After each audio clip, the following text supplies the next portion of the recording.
Salvador Jesus Cristo, a comunhão de Deus Pai e a união do Espírito Santo com todos nós esteja agora e sempre. Amém. Felizes aqueles que recebem a ajuda do Senhor e que confiam a sua esperança em Deus, o Deus de Jacó. Por quê? Porque Deus cumpre todas as suas promessas. Em nome deste Deus, queridos irmãos e irmãs, em nome do Salvador Jesus, prezados ouvintes e também saudações àqueles que de perto e de longe nos acompanham em nossas transmissões pelas redes sociais. O texto bíblico já foi anunciado na semana, e também está aí presente no nosso link. É o texto de Marcos, capítulo 7, 24 a 30, bastante conhecido. E o tema da nossa mensagem é um testemunho de fé.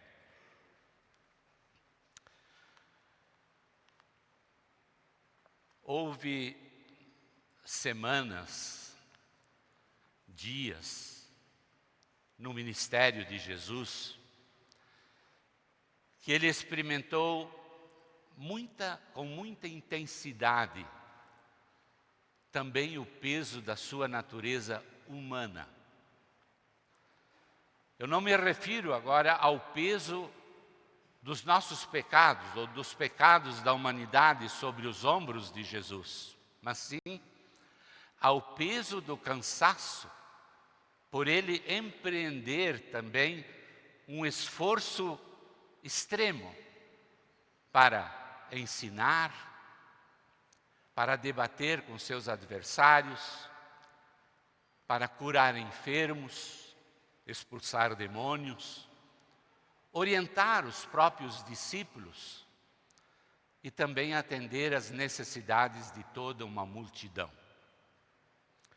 Sem dúvida alguma, a rotina diária pastoral de Jesus também lhe exigiu uma poderosa energia física e mental. E este episódio do Evangelho, ele nos mostra uma boa parte disso.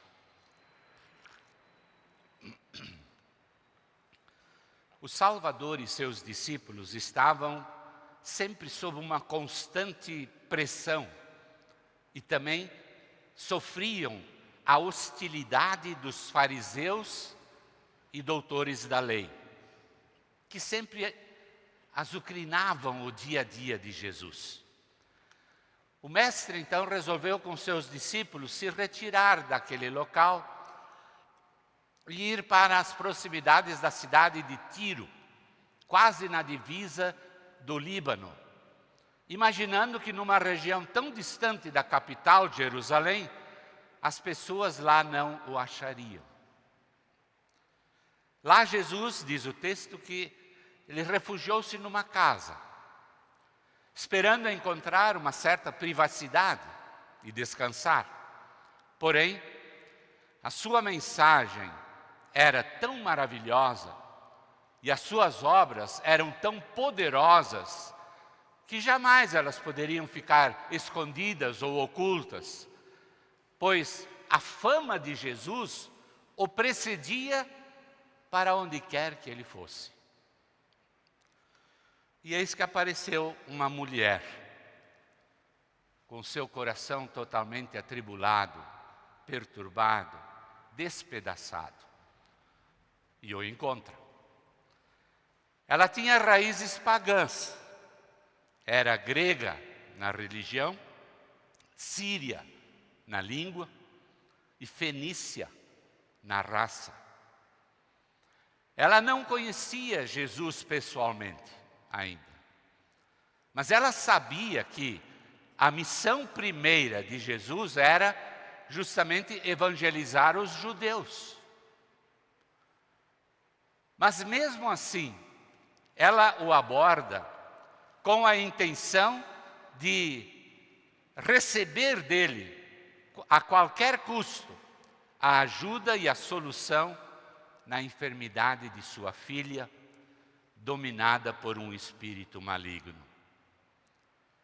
A narrativa do evangelista Marcos demonstra que essa estrangeira, que ficou anônima, estava tremendamente aflita, realmente muito angustiada, mas, por outro lado, profundamente confiante em Jesus e que este Jesus haveria de salvar a sua filha.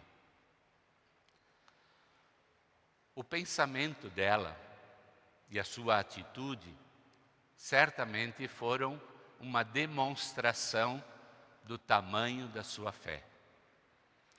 Ajoelhou-se aos pés de Jesus e começou a rogar.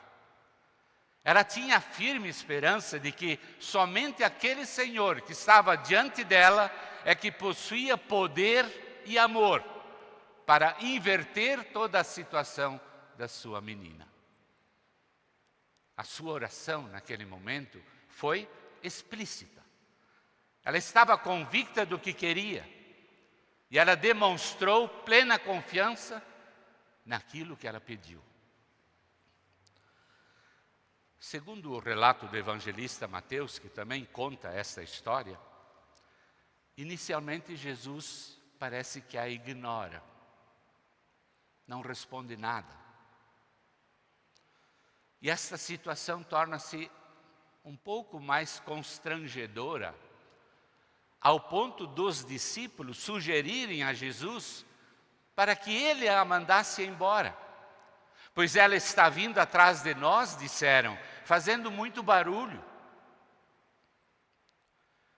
Diante da insistência e do desespero desta mãe, Jesus finalmente lhe falou. Mas a resposta de Jesus, a princípio, parece que soou desconcertante. Porque o mestre, além de mostrar um certo esquivo em atendê-la, ainda comparou-a a cachorros.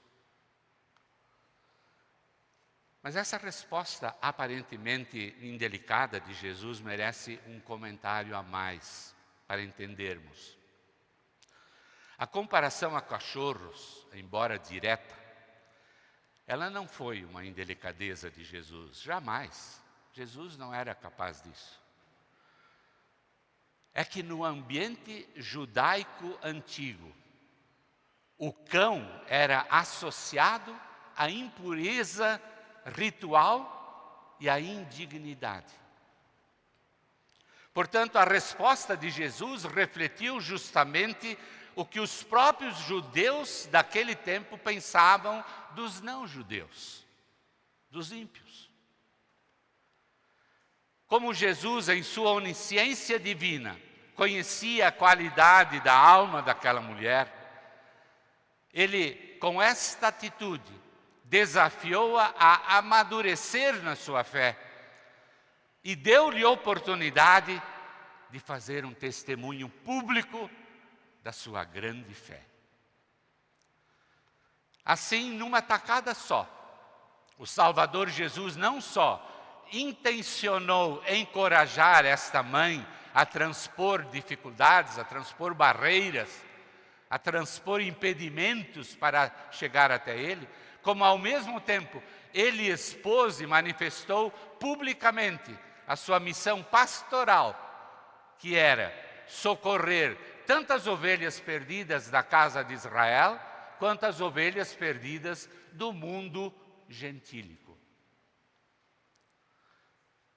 Tanto que depois da réplica da mulher, Jesus a atende.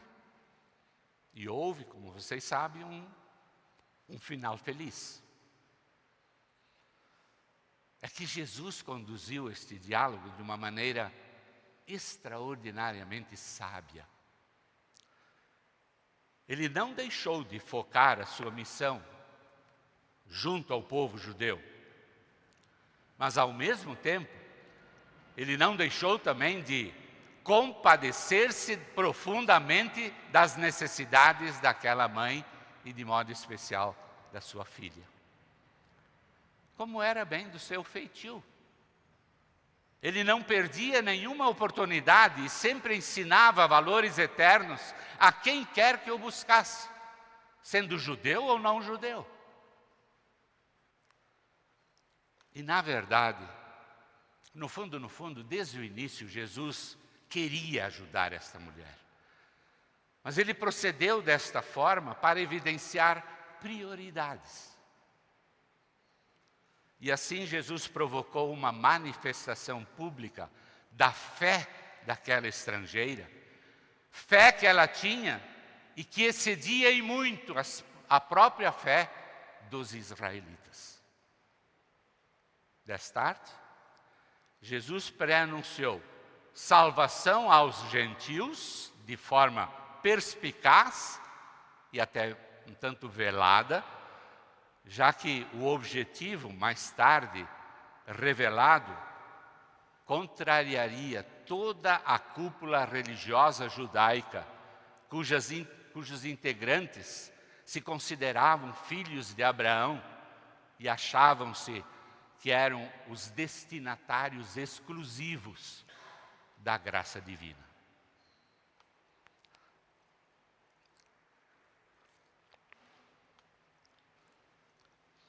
Mas de forma alguma, Jesus a compara com aqueles cães imundos das ruas da cidade de Tiro ou de Sidom, mas a faz pensar que ela era amada como um bichinho de estimação. O termo grego usado por Marcos e Mateus aqui é kunarion, e só aparece neste episódio, e é diminutivo, cachorrinhos. Assim como hoje, também naquele tempo os cachorrinhos eram mimados, eram tratados com muitos mimos por seus donos e ficavam próximos de suas mesas, abocanhando as pequenas migalhas que porventura caíam da mesa e se contentando com estas pequenas porções. Mas a persistência, a fé e a perspicácia desta mulher abriram caminho em meio às muitas dificuldades. Concordando que os filhos devem receber primeiro e aceitando a implicação de que os gentios eram uma espécie de cães, ela pediu, ela buscou, ela insistiu, até que o pedido dela foi atendido. Embora reconhecendo a primazia de Israel, ela crê que a concessão ao seu pedido não vai impedir que todos os judeus possam comer à vontade, pois a graça de Deus é muito mais do que suficiente para atender não só às suas necessidades, como também às necessidades de todo mundo. Em humildade, ela se satisfez com as migalhas que poderiam cair. A sua fé passa por cima da diferença entre judeus e não judeus. E ela reconhece neste Jesus o doador do pão da vida e declara-se satisfeita com apenas uma migalha daquilo que se destina a todo o povo judeu. Jesus fica impressionado com tamanha fé. E a resposta dele agora qual é? Ele diz: por causa desta sua resposta, você pode voltar para casa. O demônio já saiu da sua filha. Ela foi para casa e encontrou a sua filha deitada na cama, completamente curada. Após tantos desafios ultrapassados, esta mãe agora pôde encher-se de júbilo e glorificar e louvar a Deus por esta graça recebida. Porém, quantos obstáculos ela teve que ultrapassar. Quantas pedras talvez ela teve que arredar da sua jornada. Quantas barreiras apareceram para ela pular.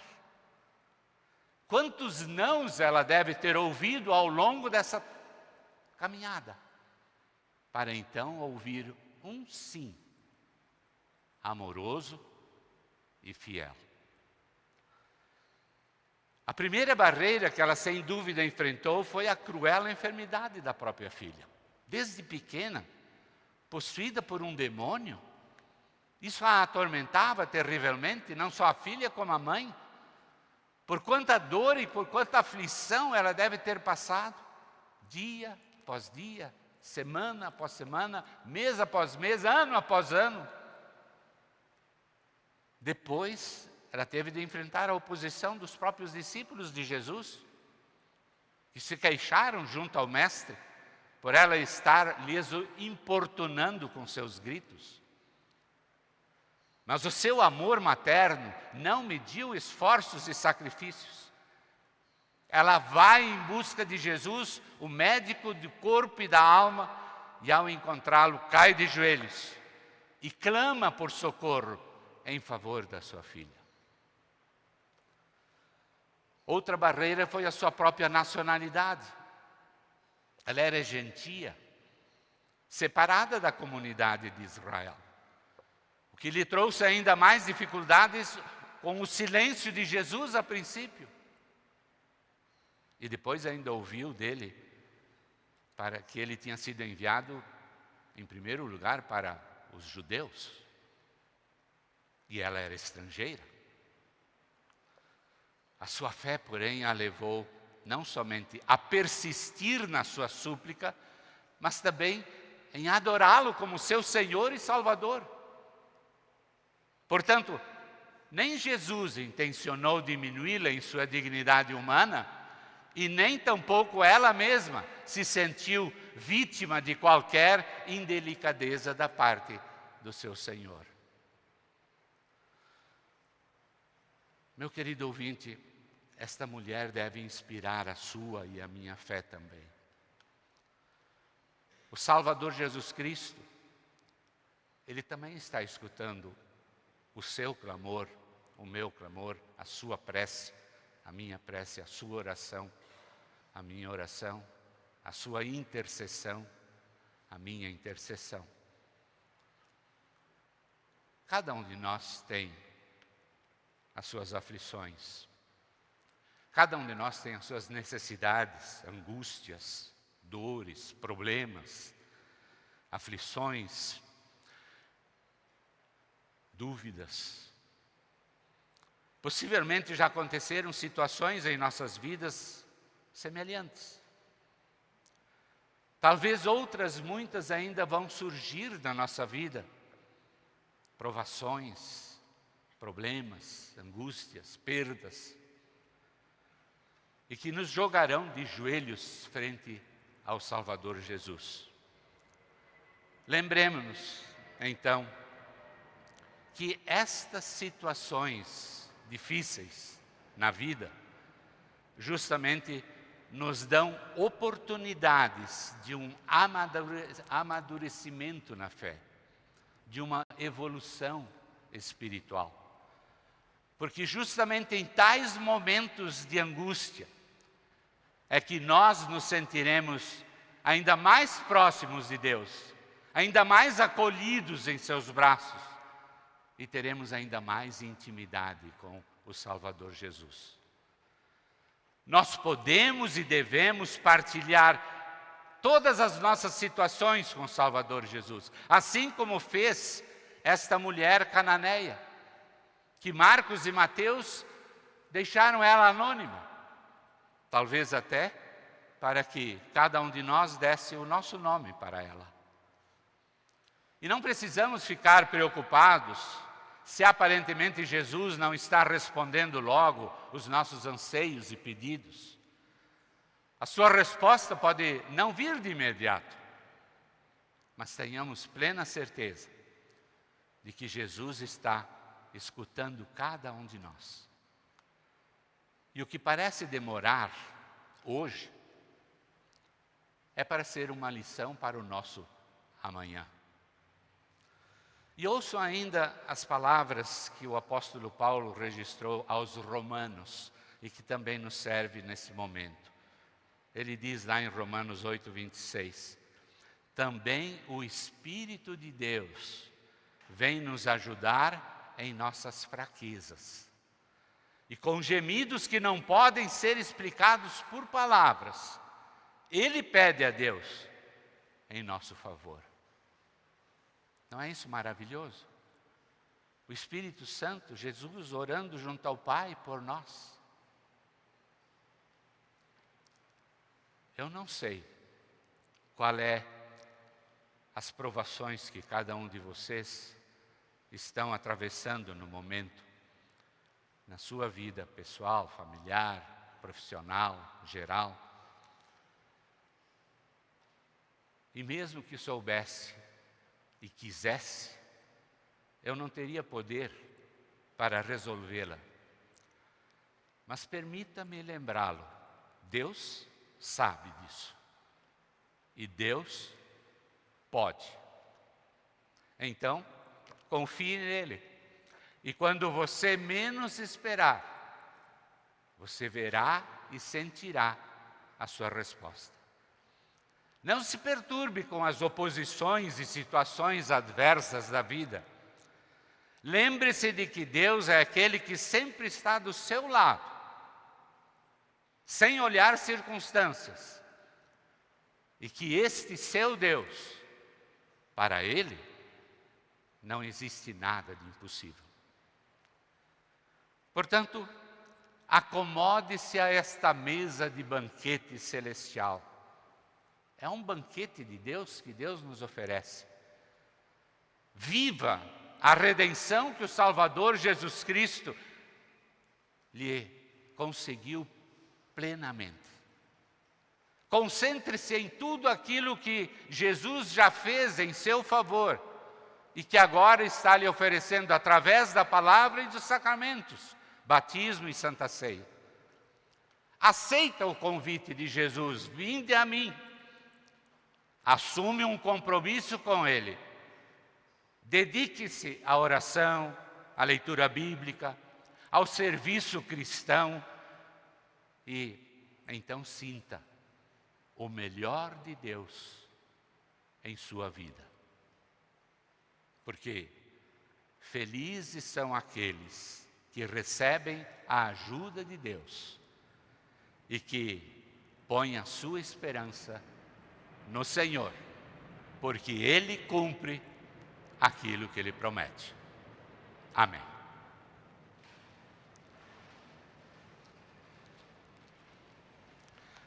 E a paz de Deus, que excede todo humano entendimento, guarde os nossos corações e mentes em Cristo Jesus para a vida eterna. Amém.